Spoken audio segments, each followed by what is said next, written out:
विजय बहादुर पाठक का बड़ा धमाका। 2029 में लागू होगा महिला आरक्षण।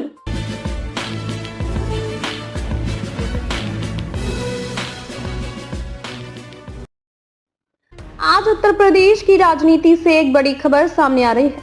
भाजपा के प्रदेश उपाध्यक्ष और एमएलसी विजय बहादुर पाठक आज अपने पैतृक निवास आजमगढ़ पहुंचे, जहां उन्होंने न केवल अपने पिता को श्रद्धांजलि दी बल्कि आगामी चुनावों और महिला आरक्षण को लेकर एक ऐसा बयान दिया है जिसने राजनीतिक गलियारों में हलचल तेज कर दी है। आजमगढ़ पहुंचे विजय बहादुर पाठक ने सबसे पहले अपने पैतृक आवास पर जाकर अपने पूज्य पिता स्वर्गीय राधेश्याम पाठक के चित्र पर पुष्पांजलि अर्पित की। इस भावुक क्षण के बाद उन्होंने मीडिया से मुखातिब होते हुए कई अहम मुद्दों पर बेबाकी से अपनी राय रखी। सबसे बड़ा बयान महिला आरक्षण को लेकर आया।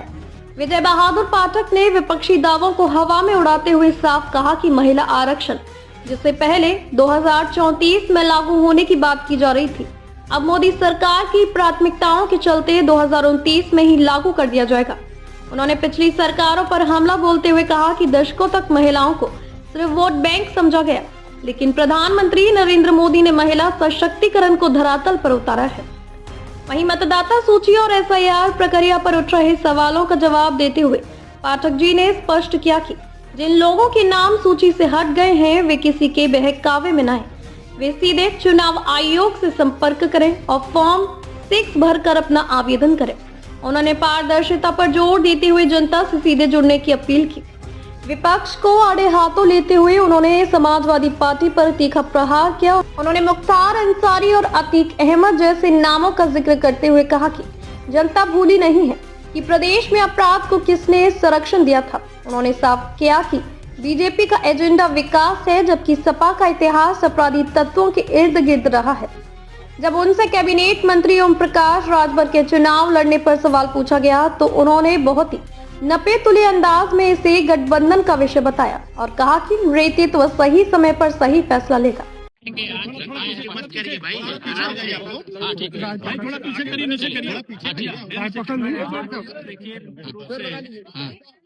मुख्य रूप से हमारे भारतीय जनता पार्टी के प्रदेश उपाध्यक्ष और विधान परिषद के सम्मानित सदस्य विजय बहादुर पाठक जी के पूज्य पिताजी का निधन हुआ था।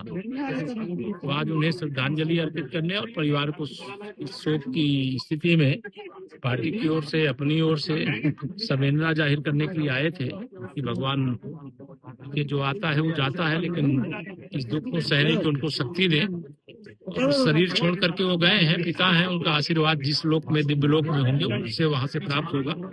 इस विश्वास के साथ उन्हें मैं अपनी विनम्र श्रद्धांजलि अर्पित करता हूँ और परिवार इस दुख को सहने की सामर्थ्य प्राप्त कर सके, ऐसी ईश्वर से प्रार्थना। सर, एसआईआर में 2 करोड़ से ज्यादा नाम यूपी में कटे हैं। अखिलेश यादव कह रहे हैं कि भाजपा हमेशा संस्थाओं का सहारा लेती है चुनाव जीतने के लिए। देखिए, ये जो कर रहा, इन्होंने जब सत्ता में थे ऐसा किया होगा, इसलिए इनकी सोच ऐसी है। लेकिन भारतीय जनता पार्टी का संगठन बूथ स्तर तक, इस बात के साक्षी आप सब लोग भी हैं, जितना मजबूत है उतना सपा, बसपा, कांग्रेस तीनों को मिला करके नहीं।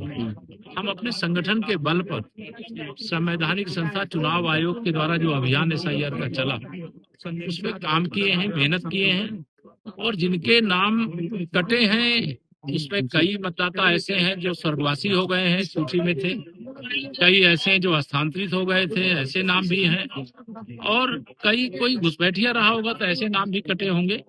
लेकिन अभी भी जिनके नाम कटे हैं, चुनाव आयोग का निर्देश भी मिला है कि जिनके नाम कटे हैं वो फॉर्म 6 भर दें, जो गलत नाम है काटने वाले फॉर्म 7 भर दें, कोई त्रुटि है तो फॉर्म 8 भर दें।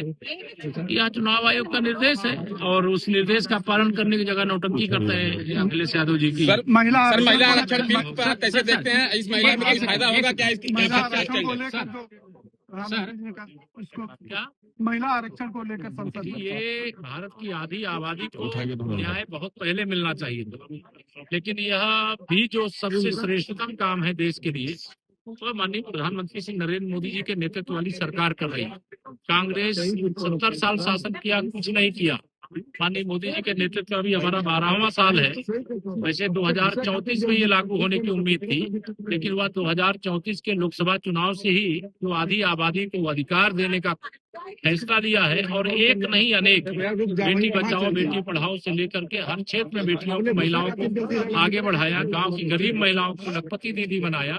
तो ये अनेक अभियान ऐसे चले हैं जिनके आधार पर देश की आधी आबादी आत्मविश्वास से भरी है, और वह माननीय प्रधानमंत्री श्री नरेंद्र मोदी जी के प्रति भरोसा रखती है कि उनको अधिकार जो मिलेगा और मोदी जी के नेतृत्व में सर एसआईआर में इससे महिलाओं को सर फायदा है कि चुनावी स्टंट है? भाजपा जहाँ डोमिनेटिंग एरिया है वहाँ के वोटर कम जो है ज्यादा कट गए हैं, और जहाँ मुस्लिम बहुल एरिया है वहाँ कम कटे हैं। इसका क्या कारण मानते हैं? ये तो चुनाव आयोग से आप लिस्ट देख करके देखिए। क्या भाजपा के लोग सक्रिय नहीं थे क्या? अभी जहाँ पर भी कटे होंगे, कोई छूटे होंगे, उनके फार्म भरने की प्रक्रिया आगे भी चलेगी। अगर हमारे लोग छूटे होंगे तो हम भरवाएंगे फार्म, किसी विरोधी दल के लोग होंगे तो अपना वो भरवाएंगे, लेकिन हम अपने जो समर्थक मतदाता हैं उनके लिए जरूर हम लोग काम कर रहे थे और आगे भी काम करेंगे। सर पश्चिम बंगाल को लेकर के क्या? पश्चिम बंगाल में कमल खिलने जा रहा है। तरौलिया में ओम प्रकाश राजभर जी दावा ठोक रहे हैं कि जो है गठबंधन के फैसले होते हैं, ये उस समय सर धुरंधर पे जो रहमान डकैत अखिलेश यादव की तुलना की गई, सर बड़ा समाजवादी पार्टी बड़ा नाराज थी, कह रही थी भाजपा को प्रसन्न नहीं होंगे कौन क्वेश्चन लगाया कौन नहीं लगाया, लेकिन श्री अखिलेश यादव ही, चाहे अतीक अहमद जैसे अपराधी आज नहीं है इस दुनिया में, चाहे मुख्तार अंसारी जैसे अपराधी, इन सबको किसने मतलब बढ़ाया था, किसने संरक्षण दिया था सत्ता का, यह पूरा प्रदेश जानता है, पूरा देश जानता है। इसलिए सर अतीक के किरदार में भी उन्होंने सवाल उठाए थे। तो आजमगढ़ से विजय बहादुर पाठक का ये बयान साफ संकेत दे रहा है कि बीजेपी 2029 के लिए अभी से महिला कार्ड और सुशासन के एजेंडे को धार देने में जुट गई है। अब देखना यह होगा कि समाजवादी पार्टी इस प्रहार का क्या जवाब देती है। ब्यूरो रिपोर्ट, अमर प्रभात।